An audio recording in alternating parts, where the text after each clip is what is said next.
The words low battery appear right before your eyes. You take off your VR headset and realized your whole life was just a VR simulation which you've been playing for only a few minutes. How do you react? Kill it. Not beat him? Edit, thanks for the awards, kind strangers. I have been reading your comments, and I'm sorry to hear about all of your experiences. It's awful, and should be easier seen when you're a child. I wish you could have figured it all out sooner, and I'm sorry for what you all have experienced.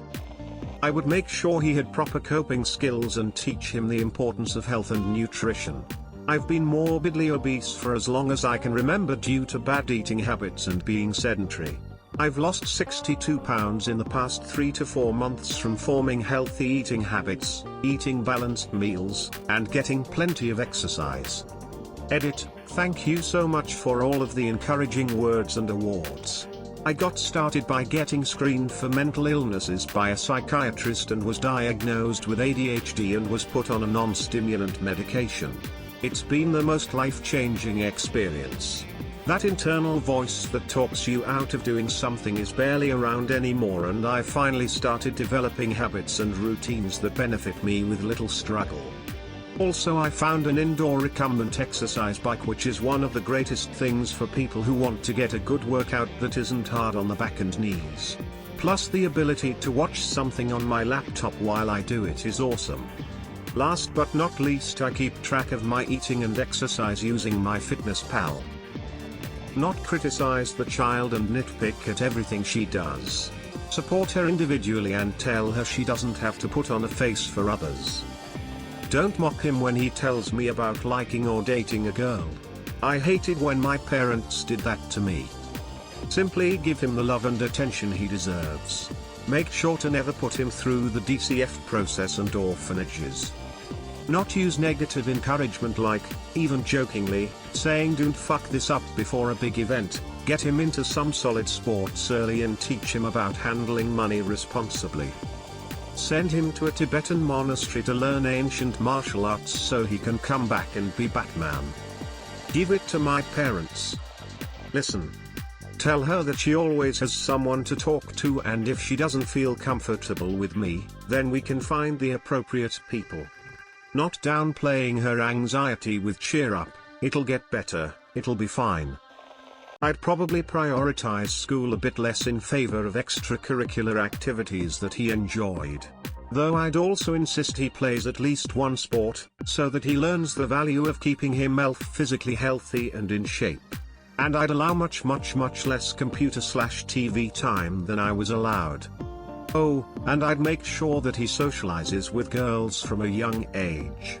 I only started talking with girls at like 16, and predictably my social skills with them were atrocious. No finish everything on your plate nonsense. Freedom to make mistakes early on. I like my life. I'd give the baby to my parents, they did a great job the first time around. I wouldn't ignore her or enable her. She would be told I love you every day and she would always be welcome to hugs. I would get her started in pre-K homeschool programming, provide discipline, and no discussion subject is off limits. I would talk to her more as a person and not overlook and treat her like some stupid child. I would actually raise her instead of simply watch. Surround her full of people who would love her. This is what I do with my 5-year-old who is basically me but with blue eyes. Lol. Honestly, I would teach him everything I know now, cause you know what, I am proud of the man I turned out to be, smiley face. Same way I would raise a regular child. Isn't that just parenthood without the genetic variety? Make him brush his damn teeth twice a day. Edit, good to know I'm not the only one who feels this way. Take her to therapy when she freaking asks me to. Never comment negatively on her appearance and never tell her she talks too much. Also, little things like ask her how her day was instead of constantly pressuring her about her grades. Also, make sure she doesn't become a brat and keep her self-esteem up without making her prideful. Keep her away from the sperm donor so he can't touch her. So many of my issues stem from that asshole, and my mother not believing it happened. Listen bucko. This town ain't big enough for the two of us. Yeet. Don't tell him he's smart, instead praise his effort and hard work. First of all, I'd never ever touch alcohol. You'll never see me drinking in front of her or acting like a complete and utter tool. I'd do what my fucking parents should have done and get her evaluated for ASD. That way I can actively take measures to make hers, sensory and social issues better. I would have a lot more patience for her and take the time educate her on the do's and don'ts of life.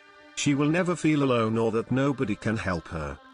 She would never have a hand laid on her, both by me or by others, because I refuse to use corporal punishment and will teach her when and how to defend herself from people who don't treat her right. She will not be a doormat.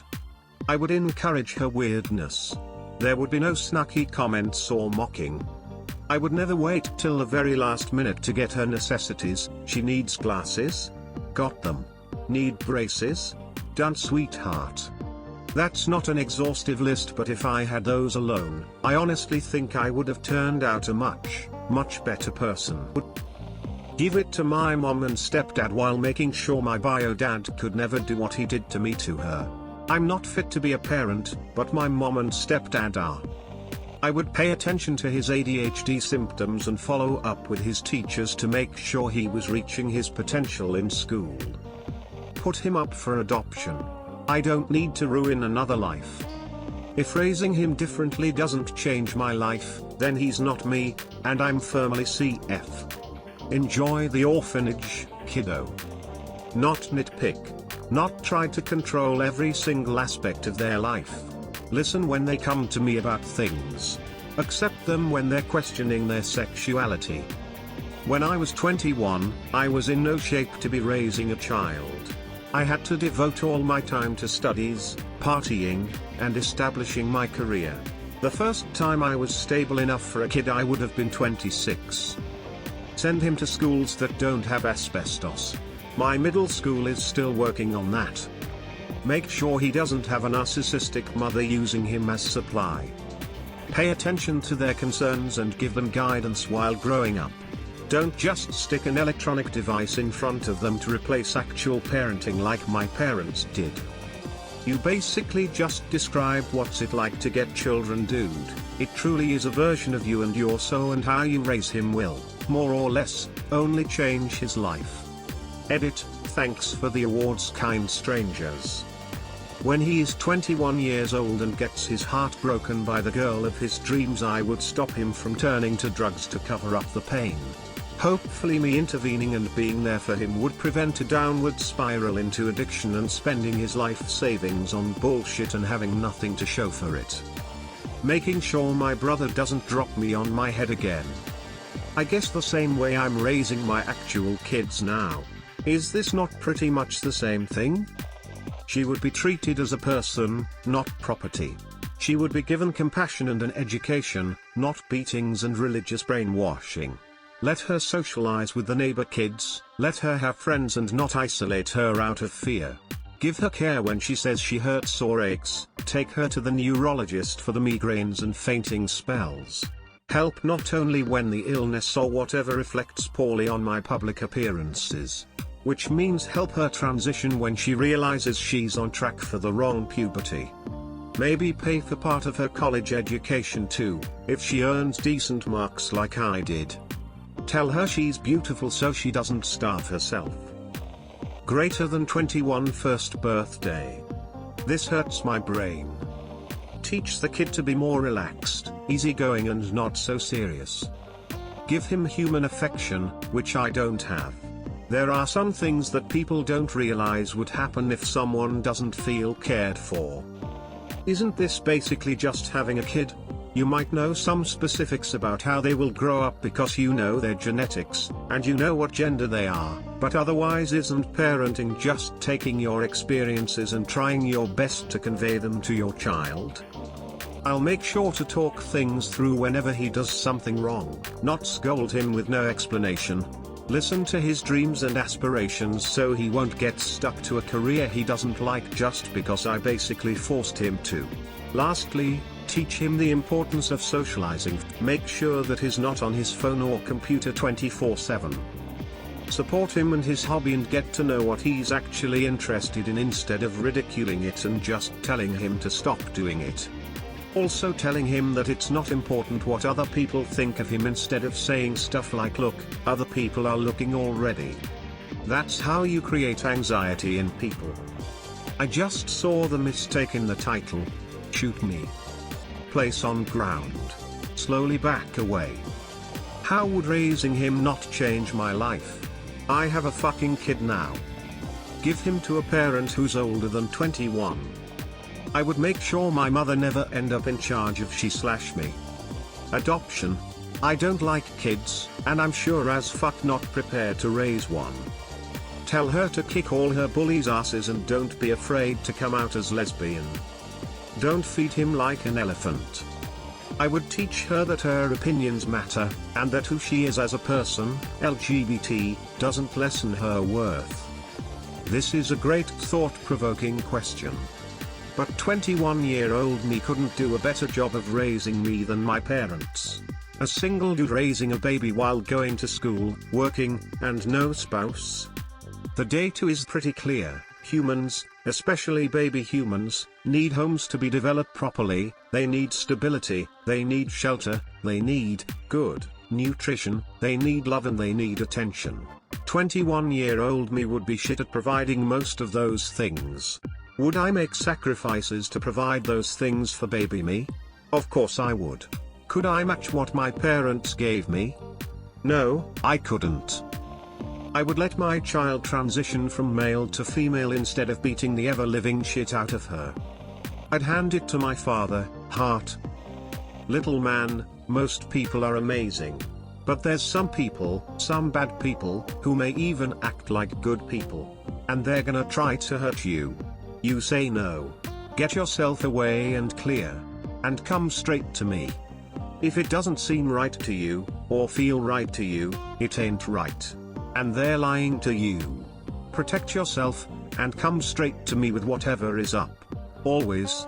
You will never get in trouble for telling me about what's up in your life. Good or bad. Never. My life is pretty good, but I would do the following. Not gonna tell him I'm the old version of him. He doesn't need to grow up in my shadow. Things my parents did, I will repeat. My dad kept me away from Mads as a kid by taping cartoons and letting me watch them without the advertisement. I am certain this had a major change on my development. Therefore, set up a Plex server where I can give Junior me access to all the shows and he wants, ad-free. Spend lots of early time teaching and enriching. Sit with him to work on homework. Math was hard for me, it will be hard for Junior me. Never breathe a word of dyslexia or any kind of excuse. Just some daily flash exercises for the routine stuff. I will 100% take time off work for this if I have to, which I have the luxury of doing. Things I would do differently than my parents. We can skip the religion phase. No finish everything on your plate nonsense, full means full. Focus more on physical exercise, even if it's something weird and foreign like martial arts.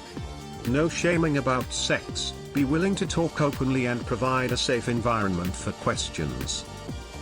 Make sure he does not have a baby forced on him at the age of 21.